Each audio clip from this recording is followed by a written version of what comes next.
Welcome in, everybody. Thank you for joining. You know how this goes. If you've been here before, the cadence is everybody comes in, and we have actually a list of pre-registered guests of sites that we want to get through. On deck today, we have Hunter Fan, 133.world, oobtendindia.in, Axiology Beauty, and Melon Brand Skin, and Line 10 Tools. So you know how this goes. If you've been here before, we will prioritize the companies that are here because we do want to hear from the founder. It's not easy to just look at a site and make some assumptions about your business and then tell you how to improve your conversion rate without us knowing a little bit about your customers. So we do like to prioritize companies who are here. If you're called and you're not here at the time, we will move on to the next business. And then if we have time at the end, if you add your websites inside the chat, we'll add them to the queue and we can maybe move on. We do kind of tap out at about 5 websites during this hour. So keep that in mind. And if you put your website inside the chat, we'll just put you on the running list for the next Sierra Live Lab, which will be probably in January. We're taking a little bit of a break here. My guests today are Luke Morse and Lindsey Murray. Luke Morse and Lindsey used to work together at eHouse Studio, which is one of the Shopify Platinum Plus partners. And Luke is now at Zero Bounce as the CRO expert on brand on an actual site. So we have some wonderful insights for people who look at a lot of brands. And so you guys are in for a treat today. Ask away your questions. The way this will go, again, if you're new, the way that this works is founders come up, they talk about their business, they ask some specific questions, and then we let Luke and Lindsey rev up their strategic insights. Luke, anything else that you want the team to know? How do we get in touch with you after this? Yeah, I can put my email in the chat, but it's just luke.morse@zerobounce.net. Zerobounce is an email deliverability and validation platform. So for those involved in email marketing as well, we basically help make sure you're sending to legit. Your email marketing performance is staying strong and you're not getting higher bounce rates and things along those lines. But no, the only other thing I would say is I'm super excited to be here with two of the best in the industry and very much miss seeing them on a day-to-day basis. So this is a special hour for me and excited to be here. Us too. Hard. All right. Lindsey, tell us who you are. So as Mia and Luke mentioned, Lindsey Murray, I am at eHouse, still at eHouse, without Luke now. We were an unstoppable pair, LM squared. I oversee our marketing services group. So everything from email marketing, paid search, paid social, store operations, typically within the Shopify universe and Klaviyo universe. So anything from D2C from a marketing perspective, both acquisition and retention. That's really under my purview. So work on not bouncing with Luke. And then if you need some email support, come over to our side. And we do a lot of project-based and ongoing email retainers. Also Awesome. very excited to be here. Amazing. Thank you two for joining and offering your expertise to this group of founders. I find this really fulfilling, and all of our guests are always like, this is so fun. We could do this all day. So without further ado, let's get into it. So I don't see Erica in here from Hunter Fans. Erica, are you here? All right. So what we'll do is prioritize, Eric, let's talk about Axiology Beauty. So first, I know you started out telling us a little bit about your brand. It's about 11 years old. Congratulations. Let me pull this up on the website and share it. Can everybody see? Eric's wife's website. Yes? We're good? Okay, fantastic. So congratulations, by the way, on 10 years. That's a pretty achieving past 10 years is a pretty big milestone. You are now selling serums. Tell us about what your CRO questions are about the site. So we're one of those brands that's we're hyper ethical, no palm oil, cruelty free, vegan. Everything is ethically sourced. One question, one thing that we've always sort of it kind of seems like no one cares about those things anymore. That's sort of just like par for the course, like table stakes. So trying to convey those aspects of the brand without kind of like, I don't know, coming off as like too kind of like hippie and like not mainstream, because I get a sense that a lot of people who wear makeup, they want stuff that's actually like formulated in a legitimate lab, and they don't mind chemicals. They just want it to work really well. So it's kind of hard to find that balance of showing that our products are like handmade and super ethical, but they also work really well. The biggest question that I have, it's not going to be with the serums, it's going to be with like our color cosmetics, is gallery images. Yeah, so if you go to like the super fan pack, for example, that's all 14 of our balmies. They're essentially lipstick bullets wrapped in paper. And then the box is Mhm. handmade by a women's cooperative in Bali from recycled trash. Um, sorry. And the issue is there's like 14 colors in this set. Um, and so that's a lot of photos to have to show people. Um, Mhm. and even on like the other single balmy sets or the trio sets, there's just so many photos um, required to sell this product. And so my question is that actually required? Can we do fewer photos? I've been looking at other competing brands for inspiration, and some of them will show like 4 photos in the gallery and that's it. But granted, they're celebrity backed, like celebrity makeup artists or something like that. So Mm. um, I'd say that's like my biggest question is regarding the gallery images. And then also, if you have any ideas for how we can A/B test gallery images, which is not something that I think most A/B testing software allows for, because the images are the product images on the back end of Shopify. If you're using Shopify, um, Mhm. one thing that we did add is these videos down here. You could see. Um, Right here? yeah, yeah, yeah. So that we can, and that first video just explains the differences between, we have a whole line of multi-sticks and a whole line of balmies. And like basically one's for dry skin and one's for oily skin. But they come in different packaging and look very different. So I just think Mhm.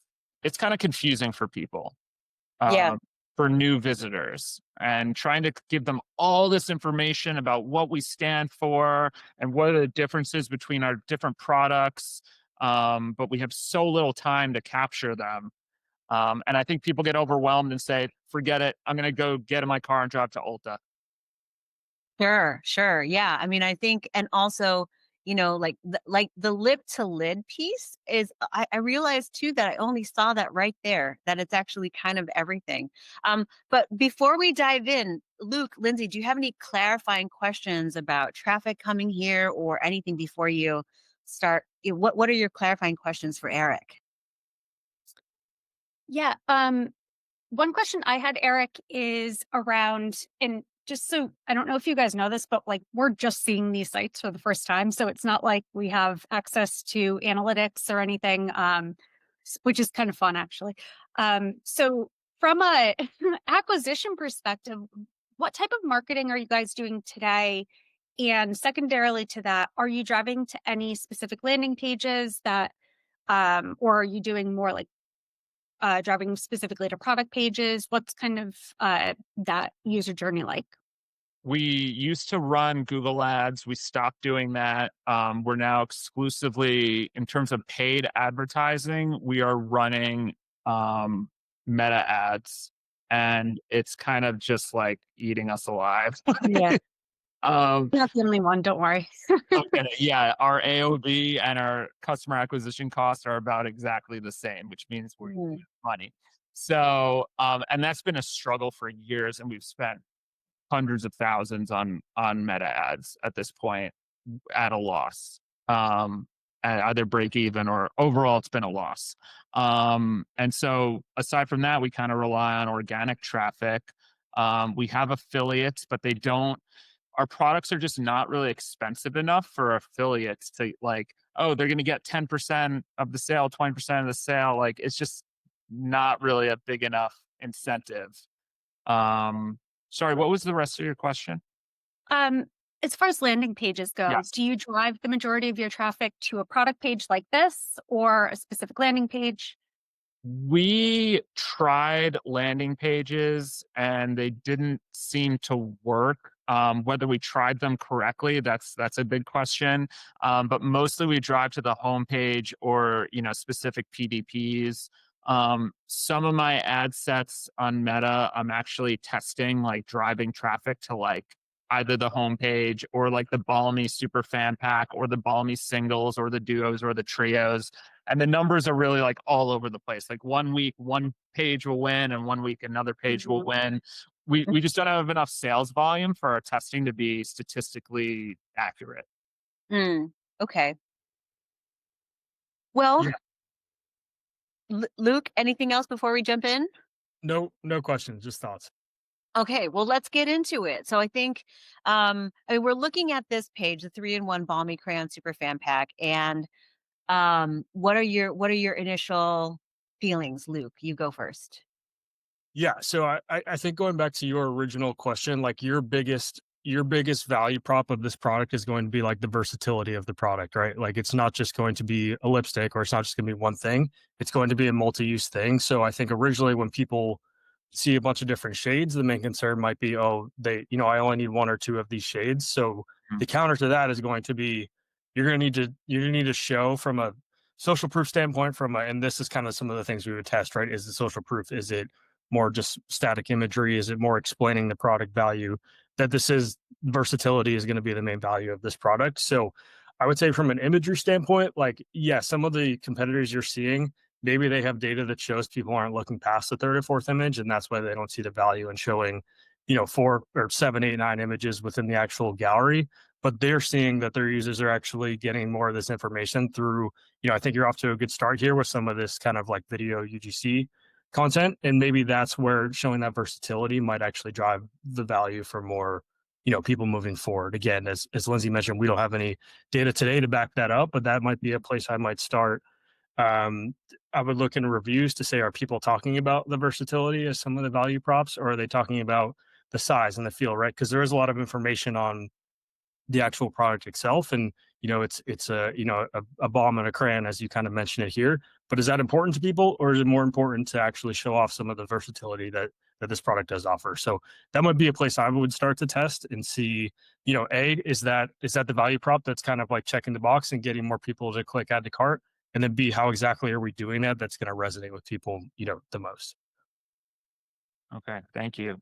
I mean, I just want to remind everyone here that like this is like a hyper competitive space, and for Oh. anyone who's on this call thinking of getting into cosmetics, don't do it. Um, Well, I think, yeah, cosmetics is so difficult, and most people will have a drawer of a lot of these things, right? Like we've wasted a lot of money on things that didn't work or whatever, and the complexity. And some people go for the complexity, but I don't know much buyer, but I would think that, I mean, for me personally, and so this is where we get really into like the personas and the psychology of buying is like, I would really love to replace my entire drawer with just 12 crayons. Right? And maybe that's a value proposition. These are tests that you feel that sometimes people neglect to do because it's always like, well, what's the images? What's the thing? What's the user experience? And like something very simple, like the lip to lid balmies is only here. It's not here. we did that based off of like some SEO research that I didn't really perform, but it looked like three people were responding more to 3-in-1 versus lip to lid. Mhm, mhm. Of course, that packaging was made like years ago, and the design was never changed, and the text was never changed. So, which one do you like more, Mia? 3-in-1 or lip to lid? To be honest, when we go through, and then when I you've seen my course before where I was like, I like to go for like the most obvious, ridiculously blatant thing that we could say. In this case, I would say like the last makeup box you'll ever need. right? Or something like that, because it's like a quick, what people often, I say this a lot, people like design their websites and their branding and everything with like a rational buyer in mind. And especially in makeup, it's very irrational. Mhm. So thinking about what is the most irrational, bombastic thing that we can say to at least get you to scroll here, right? And what can we do here to get you to scroll here? Because there's a Yeah. lot of information, as you said. What do you think, Lindsay? Yeah, I had two quick things. The first is going back to the very beginning of when you were talking about the brand and how high quality and you know uh, good for the environment. It's green. It's vegan. It's like none of that is here. I know it's below, but to me, badging right on, because I'm also looking at it on mobile right now, like getting that right front and center. And I know that that might feel kind of repetitive across the site. However, this is, if I click through an ad on Meta and this is the first time I'm seeing the brand, none of that is visible to me right away. Yeah. And I feel Yeah. like that's an easy test too. Yeah. It's just tough because it's like so many things. It's like vegan, it's palm oil free, it's like handmade boxes. It's like, where do we stuff all that information? One idea would be making it like the second slide in the gallery or third slide in the gallery and just like an Mhm. image of all that text. That's a good one. Yeah. Because I was trying to, I went on like a rampage after I first saw Mia speak. I went on a rampage and just deleted as much as I possibly could. We tried to make it cleaner and easier. Crazy. Um, no more like how many people have this in their cart? Like none of when's it going to ship out? None of that. I just got rid of all of it to reduce cognitive load. Mhm. Um, I don't know if you are familiar with Westman Atelier, Gucci Westman. Um, anyway, it's like the Like I'm not fancy enough for that. it's like the hottest makeup brands on the market. I basically was like looking at their website and they've really done a great job of being more luxury focused and removing as much as possible. So it's like kind of like a soothing experience. Mhm. Hmm. But you Um, walk into a Sephora and there's like 800 brands. There are, yes. Yeah, yeah, it's very tricky. I mean, I think one of the other places that you could really play is like just play a lot within this gallery that you have, especially that first image. Mhm. So, I mean, I know Google Merch needs you to have something here, but like thinking about, how do we reduce the amount of reading time and quickly showing? I mean, maybe you have value props here and it's maybe not all your value props, but like these like the reading time is the thing that we want to cut down the most. Uh, they're not usually, and like this, I think you're doing a good job here. But as well, like you could like you have like seven or eight or no 6, 7. Sorry. Like value props here, and then you'll just decide like which one of these do we want to add further up in this first space, and Yeah. also is there anything on the second image that you could also include like sometimes it's little like drawn things that say handmade box, the last makeup set you'll ever need, and then all the different value props in here too. So you could play with that and A/B test pretty quickly, and actually you can do that inside Shop Lift, which is a tool that's we're all partnered with. Shoplift is a great tool Mhm. to be able to do that, because you will be doing it like URL against URL versus like trying to get to the uh you basically create a separate page. You can change the gallery images in Shoplift. If you Yeah, it's kind of like a theme change, but it's possible. So Oh, would you have we to create a duplicate the product so that you have a separate set of gallery images for that second product? essentially, yeah. Okay. It's like a different product page, and then you would basically it's called a URL split test. So you would say Ah, product page for 3-in-1 Balmies A and 3-in-1 Balmies B, and then they would have just separate pages. So it would take 50% of that traffic and move it to the new page, mhm. rather than other technologies, which is like rendering it right in the page itself. So that's one way you could get that done. Yeah. Okay, thank you so much for your time and your vulnerability. Let's move on to the next customer. And if you guys have if you don't know the testing tools that are out there, do take the CRO school and course where we talk about different tools, and then we go a little bit deeper on that. Thank you Eric, so much. so much. All right, next, I see Sammy is in here from Line 10 Tools. Sammy, can you come on up and off mute?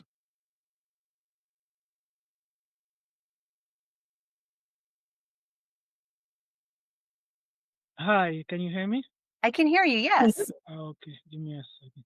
All right, Sammy, let's tell us a little bit about this really cool business.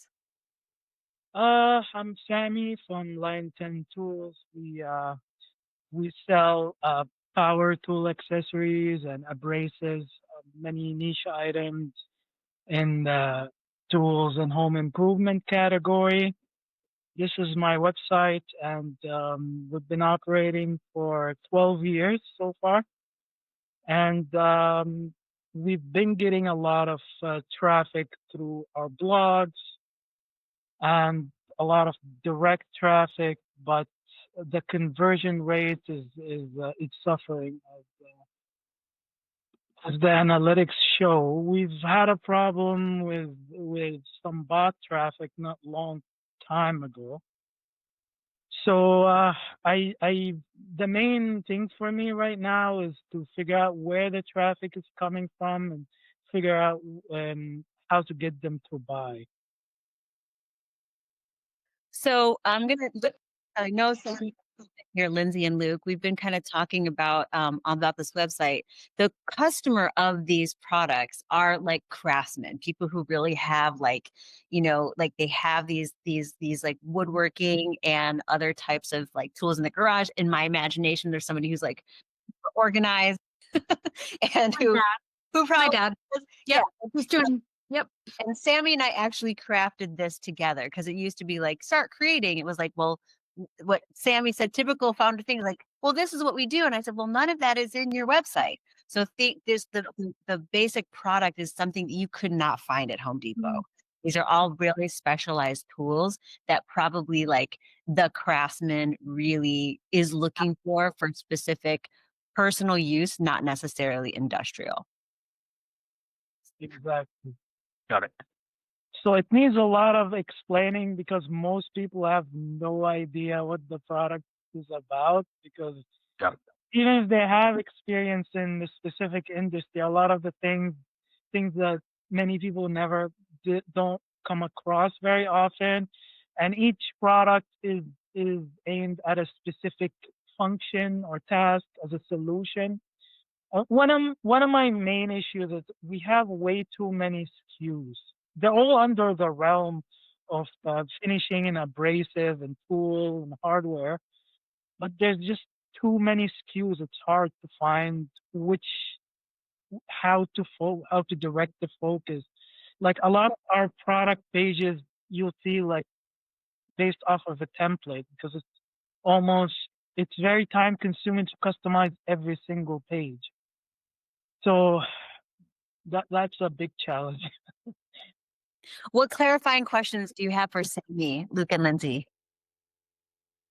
Sam, do you think it's more of a product findability issue, or that people are finding products aren't getting the information they need to complete their purchase? We try to give a lot of information for each product as much as we can. It's basically about finding, connecting, you know, uh, whoever is coming to the store, finding the product they need for their specific task. We need to make that connection. We recently started on Google Ads, and it's too new to judge, but so far it's spending money and it's not getting the conversions we are hoping for. But I got it started on a very low budget just to get it gradually scaled up. Got it. We So we got established on marketplaces such as Amazon and eBay early on. Uh, so we do have a lot of sales in those marketplaces because they seem to be good at when customers need something, they would go on Amazon or eBay, search how to do this, and Amazon would show them a product, right? So Amazon is very good at that, but it's very difficult for a small website like us to have that reach. And I'm gonna also add a little bit that I know that Lindsay and Luke would want to know. So, Sammy's a kind of in one of these established businesses that started to like, okay, let's put our foot forward in e-commerce. I do know that their email is the one that is actually driving some traffic. And so I would also love to hear. I think one of the best things we could do, Sammy, if you will allow us, is to take a look at the blog pages, because that's where a lot of your traffic is coming in, and seeing what we can do as far as email capture, because I think that's the best to kind of get yourself going, is like this is a highly specific, highly motivated customer who is here. And so it's like, is it findability? Luke's question, like, is it findability, and is it that they just don't know what your products are? Those are all questions that we need to find out. Yeah. So I wonder, Luke and Lindsay, if you'll allow us to maybe quickly look at the blog pages to talk about like that first email capture. If this is the first blush of line 10, unlike, other, so like going directly to a PDP, what are your thoughts on what he can do to include product discoverability? Like, let's take this buffing and polishing, turn a cheapo bench grinder into a buffing machine. What are some of the things that Sammy can do to get for product discoverability, and also potentially at a subscribe to the email? Yeah. You want me to start, Lindsay? Go for it. Yeah, so this was kind of where I was leading as well. I think you do a really good job explaining the tools on a lot of your product pages here, but you can see like immediately in this blog, we're seeing some examples of projects that people are actually doing with these tools, and kind of almost working as like inspiration for people to kind of see, what tool might be good for their end product, right? Sometimes, like you said, some people will come in super educated. Other times people come in with a desired end product and they don't know how or what tools they need to get to that end product. So I think whether it's leveraging kind of like UGC from customers, or real life examples from what you've seen in the past to actually help connect like tool to end product, could be very beneficial, and actually kind of mapping out that product discoverability versus having people start from obviously most are going to start from navigation and kind of surf around there, but maybe there's a level of frustration because they kind of know what they have in mind, but they don't exactly know how to get there. So the challenge now is obviously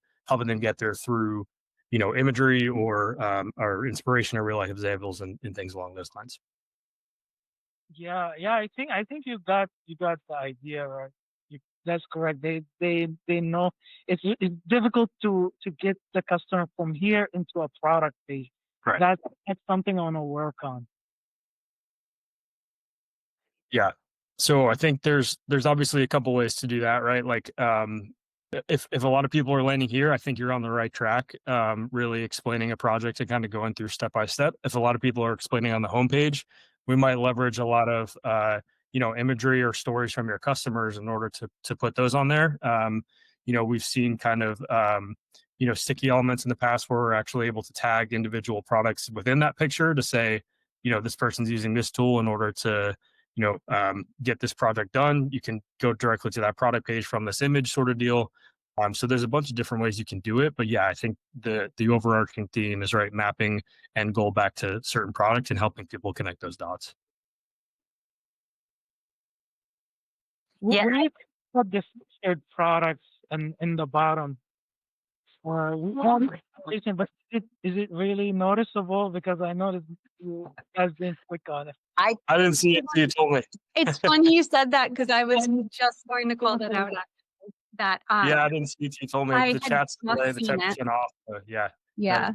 But but that's exactly what I'm talking about, right? Let's connect the story to the product, just in a little more visually appealing way. Yeah. And there are products that allow you, like Shopify plugins that would allow you to actually put like a shoppable product detail on this page itself. So we've seen sometimes pages like just making like your product image tile where like it's going to the product or adding to cart from here. You're like just collapsing the journey from information to adding to cart. Interesting. Yeah. What is the name of this? Is it an app or? We'll look them up and send them to you as we'll send them actually to this whole group as a follow up. Yeah. Lindsay, I do ask you about the email capture. When I mean, I've been on Sammy's site before, so I don't know that I received um, like a pop-up or anything, but like if the blog is where most people are coming, what do you recommend for him allowing to capture a lot of the net new emails? So I did get an email triggered or pop-up triggered when I clicked on it, which is great. I also see that it looks like you're using the teaser in the bottom left, which is awesome, to remind people if they haven't already signed up. Um, I think I actually really like your headline as well. It's the no junk, no spam, just grit. I think that's a great call out there. Um, I one thing I noticed is it doesn't look like my guess is that you probably have a fair amount of mobile traffic, and it looks like the at least what I'm seeing on my machine, you're pulling up the same email capture on desktop as mobile. Typically, it's a good practice to show a different version of that on mobile to make it a little easier to fill in. So you have a little bit more room, and that can oftentimes increase your opt-in rate. And that's a simple update you can make right within Klaviyo. So I think that could be a good next step. But yeah, again, using the teaser, having a pop-up, those are all great ways to get started with growing that list. Yeah, I just started to do with Klaviyo, so I'm still setting it up, but that's a very good observation. I know it's a small thing, but it actually does help a lot. And we also have one comment actually from the crowd, Marina. Actually, I would love for you to just, I mean, this is all like open community. So Marina, please tell us like what you were thinking when you were talking about what you see on the homepage. Yes. So let me uh actually join. Hello. Let me know if when if I can take the over the screen. Oh, do you want to take over the screen to look at line 10? Yeah. Oh, okay. Yeah. If I can. Uh, Ready? Can I do that? yes, you should be able Okay. to. Awesome. Okay. So what I noticed is that first of all that and I understand that this is kind of secondary menu that is not sticky. It kind of it's hidden. So our story, blog, return policy, shipping policy.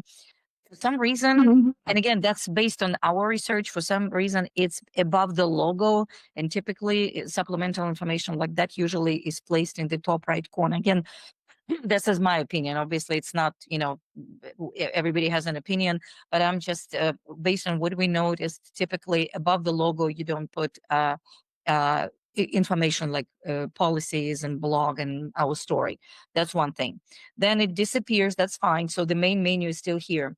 So what I noticed is that to me, it's not immediately telling me how this is unique and how it's helping me to address my pain points. As we already discussed, I mean, as somebody already said, I don't remember who it was, but these are very unique tools, right? And these are very unique things that you cannot just find anywhere. So it doesn't immediately strike me as this is something unique. First of all, I love the image, but maybe have this text like you cannot, you won't find in the local big box store, depot, right? Maybe that needs to be a little bit more prominent, in my opinion. And also here we're immediately jumping into some of those some I wouldn't call them not benefits, but kind of those bullet points, right? This is not what I want to see. I want to see more about how you and your tools with your tools are helping me to address my pain points. My project is so unique, or my projects are so unique. Help me what you can do. And I think somebody mentioned that, like the connection between the story and the product. Like tell me, show me with, I mean, different ways of showing it, what it is that I am struggling with. Show me that you understand my pain point, and then I will continue on the journey. Because immediately see like 30-day return, that's great. But I haven't even started looking at your products. I don't care about the returns if I don't know what you do. So this is, in my opinion, a little bit too premature. I definitely want to see, and again, somebody already mentioned that. I want to see how that helps me, how that helps with my needs. That's one thing. And again, I'm just analyzing the homepage right now. I didn't go far, I mean, deep in the product details, but that's what the storytelling, in my opinion, needs to change to at the very top of the homepage. Also, again, based on our research, we don't think that I mean, we don't do hamburger on a desktop because a lot of people are still looking for on the desktop. They're looking for open the standard menu, and it turns into a hamburger, and people are not finding the hamburger very helpful. Again, based on the research that we're doing. So these are my kind of conversion, in my opinion, conversion pain. Um, Issues that could be easily addressed. Thank you so much, Marina, for your feedback. Super appreciate you. Yeah. Thank you. And again, this is our opinion. Obviously, opinions. We need to do the testing. And by the way, so happy that somebody shared the shoplift.ai. We definitely do A/B testing, but this is something that we haven't started working with, but we will do. So I will. Awesome. Thank you. Thank you. Cool. Okay. Thank you so much. All right, let's move on to the next. Thank you, Sammy, for your vulnerability. Super appreciate you. I'm going to move on to the next. And I think, Candace, are you here? We're Hi. Hi, Yes. it's Melon Brand. Is that correct? No, it's called Mayavana. Oh, Mayavana. Okay, please put your website into the chat so I could pull it up for everyone to see your lovely business. Okay. So it's like. And I'm lost. One moment, please. Okay. While I'm pulling that up, please tell us about your business. Okay, yes. So Mayavana is a beauty technology company. It's the first AI assistant for hair care. And the technology actually takes a photo of your hair to recommend the right products that you should use. So it's evolved over time. It started out as a hair analysis kit, similar to like 23andMe for your hair. So our customers have been sending in their hair strands over the years, and we actually use all those images and that data to build the models that can identify it instantly from a photo. And then that eventually became Hair AI. So now we're marketing it more so as a technology product, like a software and app that you can download and use for your hair care journey. But we just went through a rebrand. So everything you see right now is new. So I kind of want to see how is it resonating now. Because it took a while for people to understand exactly what it is and what we do. Yeah. Yeah, it's taking me a minute actually looking at this. I thought that there was a product here for sale, but it's actually because there's a box. That's a little. Is there a product in a box for sale, or is it an app that just tells you what products to buy? So the app does an instant analysis from the photo. In the kit, we still sell the kit for the comprehensive hair care plan. So if you want the full results, you get the kit. If you want instant results for products, then that's what you can use for the app.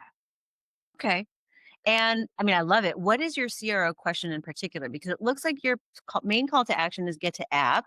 And we don't necessarily, it doesn't look like it's very easy to buy something, or do we buy something from the site?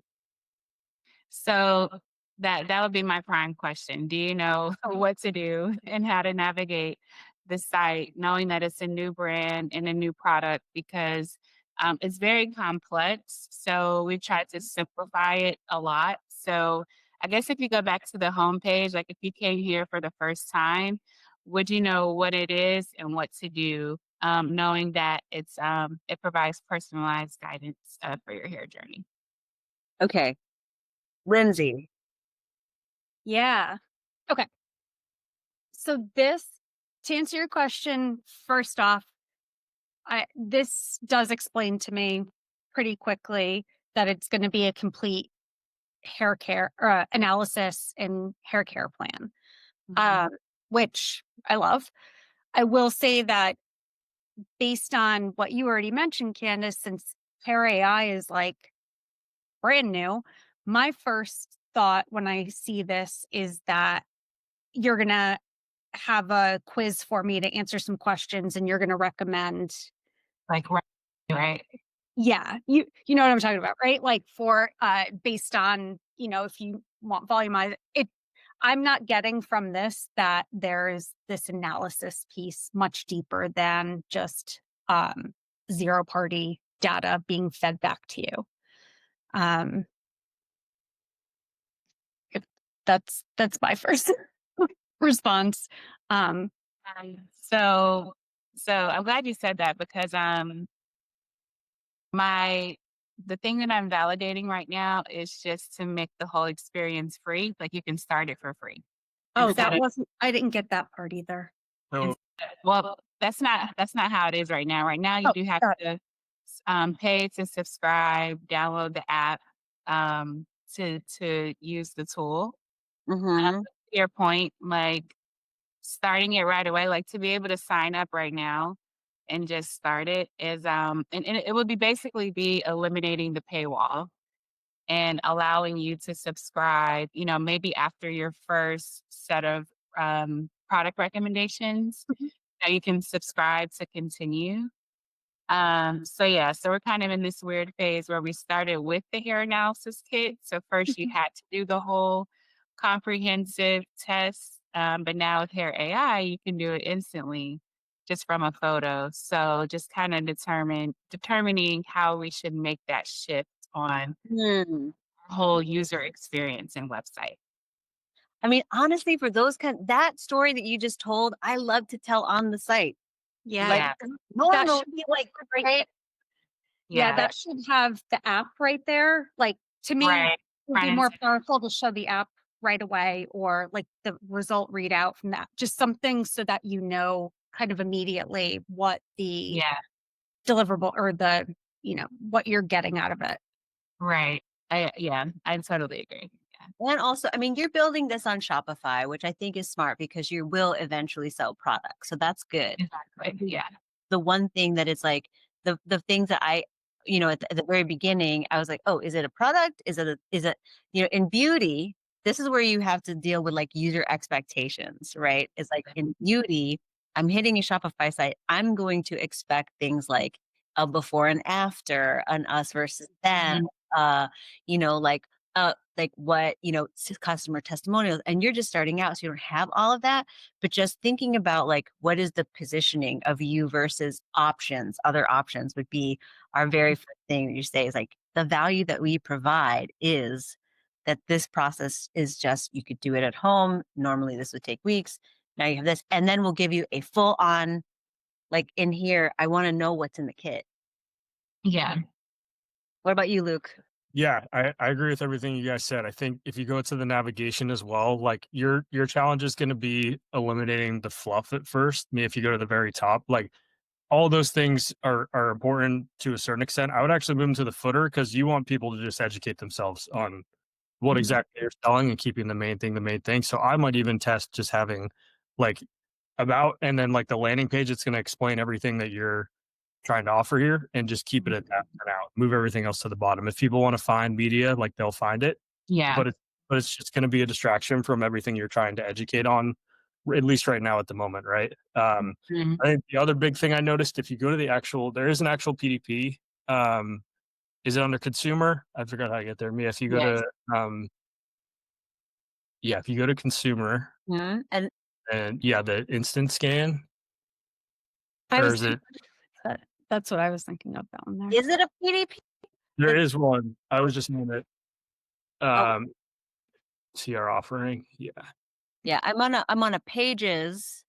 But is this here, or where do you think? Okay. Here we go. It's Oh, there's a person.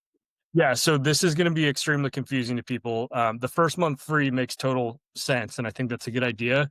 But people are going to see this as $0 and free, right? So I think your better offer is actually testing. Sorry.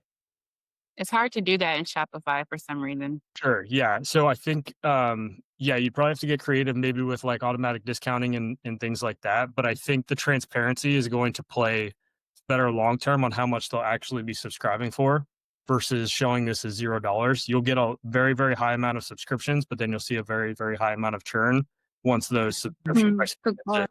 to hit, right? So I think like this is another opportunity and this how it works. You started to do it here, but maybe from a more visual standpoint or just like simplifying it a little bit more to explain like, okay, your first month you're not gonna pay anything, but after that, this is what you're gonna cost. But here's the value of doing this long term versus just the $9 one-time scan. Yeah. So that's an opportunity. Again, I think this will definitely help with the initial subscription, but the fear is like the LTV play, right? And just having people churn immediately in month 2, month 3, things like Right. that, once they keep getting that recurring charge. And also explaining the value of them like doing the subscription from a like once they get their initial kind of analysis, like what's the value of me keeping this for 4, 5, 6 months and things like that as well would be. Yeah. That was Yeah. my first question to that. Yeah. Yep. What is the value for continuing? I mean, I can read check- here. Yep. When you change your hair, you need new recommendations. Got it. Okay. Well, you need new products when you have different styles. So that's, the main reason why. Yeah. Mm-hmm. Got it. Okay. And also, like, gosh, the $9 one-time scan feels like such a low thing. I know. I feel like I would do it just because it's $9. Right. Like, give it a shot. I feel like that's such a good way to hook people in. Yeah. Like, I was in. it's like hair care too, right? It's hair care, so it's like highly competitive. Like hooking people with $9 versus the 0 subscribe when they don't know how much the subscription is. That's another thing that you could test. Actually, is defaulting to like only $9. Get this thing and what Yeah. your whole roadmap. Yeah, exactly. Then they can decide to subscribe because those are going to be for the people who know, like, okay, they will probably use it often. Right. Okay, awesome. Well, thank you so much. Yes, thank you. This was helpful. I appreciate it. Really appreciate it. Good luck on your journey. Congratulations on taking that first step. Anyway, that's like It's awesome. Thank you so that's the much. most difficult step is the first one. For sure. For sure. Thank you.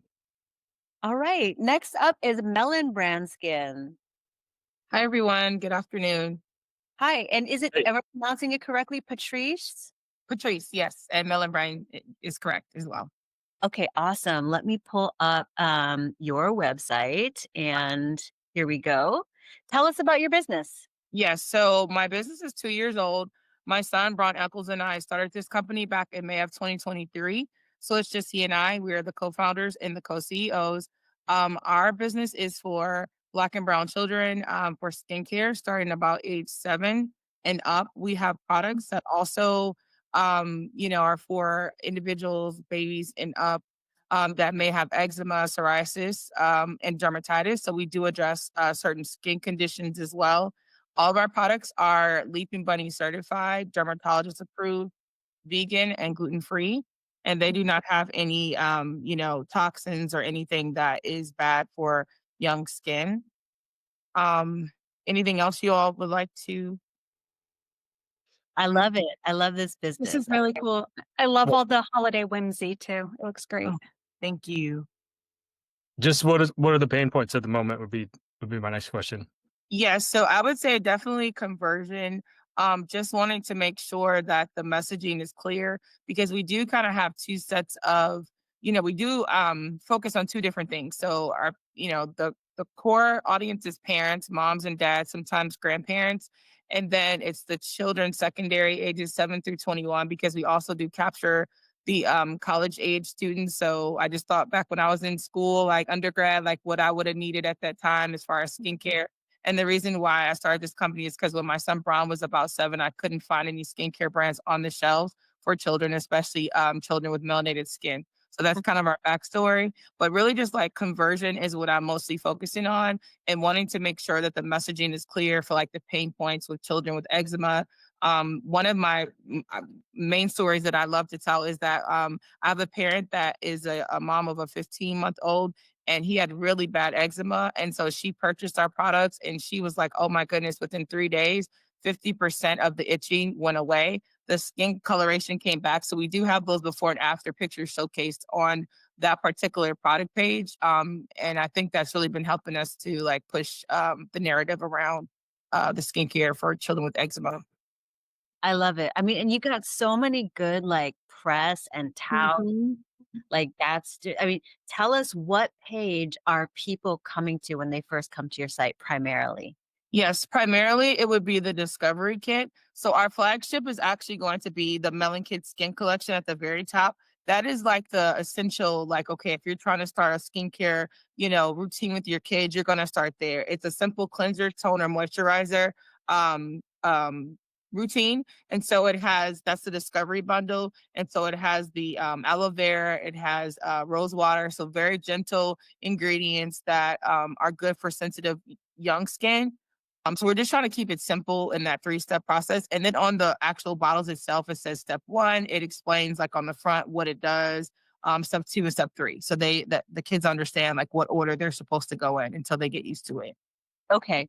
And so for if this is like the page, it's like we want somebody that like adds a cart right here. Yes. Let's start like what are your hot takes? We got 5 minutes left, so we're gonna do this Okay. really. So Luke, Yeah. hot- So first of all, we want to just make sure we have 1 buy box instead of 2. If you go back up, that's going to cause some confusion on the one-time purchase and subscription, seeing it twice there, and right above. So just from a kind of like, this is going to be your biggest decision-making area, right? So we want to make sure it's clean, it flows nicely. Like the most important information, essential information we want is on that top fold, because that's what people are going to see. Not everybody's going to start scrolling. So I think from a structural standpoint, it looks good. Besides that, I think you're on the right track with the storytelling journey there. I think similar to what we were telling Candace, like this is clearly your bread and butter, right? Like this kind of skincare regimen, if you will, is Yeah. going to be your best seller and what you want people to get into. Everything else is a nice to have, like the children's book and the e-gift cards. It would be nice to sell those things, but those are just going to take people's attention away versus Okay. getting them to the main product, right? So I think the more you can harp on like, here's why you need to use these together, here's where you start, here's where you finish. Like I think you're definitely on the right track with just making sure that because a lot of CRO is actually just eliminating friction, right? And making sure that we're making it as seamless as possible for people to get from step 1, which is find the product they need, to all the way to like getting your purchase, right? So Okay. the example here, as I just said, would be like I would potentially test just bringing out clean moisture or melon moisturizer collection as Okay. its own, like product offering in the nav to see Okay. if that might help people just get to your main offering, because that's what you want to get people to in the end. But yeah, I think that's all I have. Your son sounds like the coolest kid in the world. I was not doing all this at his age, so Thank you and him, that's amazing. But I'll pass on to. Awesome. Yeah. I was going to echo the same as Luke around really pulling out those 2 kind of hero products really Okay. clearly in the nav. A lot of the testing platforms, they call them different things, but like chips or like mini collections, if you don't want to change that completely, but just to make it easy to get right there. I think that could be really helpful because that really drives people directly to where you want them to focus.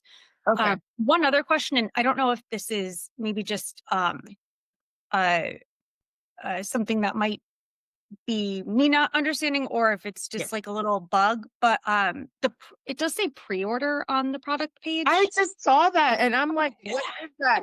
Yeah, No, it's not intentional. okay. I was wondering what that is. I'm gonna have to go into the back end. This is Shopify, of course. I'll have to see why Okay. that's showing up as a pre-order. Yeah, because I went through and it allowed me to add to cart and go to checkout. So I was like, yeah. I've never seen that until just now. So yeah, I was like, Yeah, the more you can drive people to those 2 hero products and calling out the difference, really just like adult and child or age ranges, I think Okay. that's going to be really helpful. One other thing I want to mention real quick, if you go back to a PDP, yeah, I would presume that a large majority of people that are coming to you have tried other things for their kids that haven't worked for a various amount of reasons, but the main reason probably being there was a bad ingredient in there, right? So you have ingredients in the descriptions. but Yeah. it's hidden and it's very hard to Yeah. delineate because it's just hidden in other text, right? So that's Okay. going to be a big conversion driver. That's going to be like a yes or no of those ingredients alone. So if I Okay. were to explain like, some of the, you have a lot of the value props in terms of like, how clean and how gentle a lot of the products Cooking are. bunny or Actual ingredients. People are going to come specifically to say X ingredient made, my son or daughter break out really badly last time. Let's make sure we don't have those. So whether it's like making sure when the page loads, we're just showing those by default, or build a whole new section to say like, here are our main ingredients so people can easily comprehend that. It'll help in them being able to feel comfortable about their buying decision. Okay. And really quick, that's great. Look, what is the best way to showcase that? Should it be like the little, like the little picture icons with the actual ingredients, like aloe vera, rose, like somewhere underneath the picture, in addition to the description, or should it just be like somewhere completely else that just says calls out ingredients where you can? Yeah, that's it's kind of case by case. I would say the simplest way to do it is just make sure that that description is open when people Okay. first load the When page. they Right now yes. it's hidden and people will just keep scrolling past it. Yeah, if, Okay. if you were to dig in and data continue to tell you that like a lot of people are spending time clicking on that section or hovering around it, or you have some sort of data showing you that ingredients are super important to people, or reviews are saying, I love the ingredients, then I might invest more time and maybe more like page real estate in building out an ingredients module or making that more prevalent if we know that data is telling us it's a whether qualitative or quantitative, right? If people are just Yes. customers are actually telling you that's why they bought, or like data is showing us that, then we would have a good use case to actually spend more real estate on the page, building out a nice, maybe more like UX friendly design. But for now, I would just make sure this is open when people. Okay. Got it. Thank you so much. Yeah, of course. Well, ladies and gentlemen, this has been a wonderful, again, CRO Live Lab. Thank you so much, Luke and Lindsay, for getting the band back together for these wonderful founders. And thank you, founders. Thank you for your vulnerability. And again, this is going to be available inside the school for recording. If you want to look at it again, we'll send that out to you. But do keep testing. And we'll see you next time. Thanks, guys. Everyone. Thanks, everybody. Bye bye.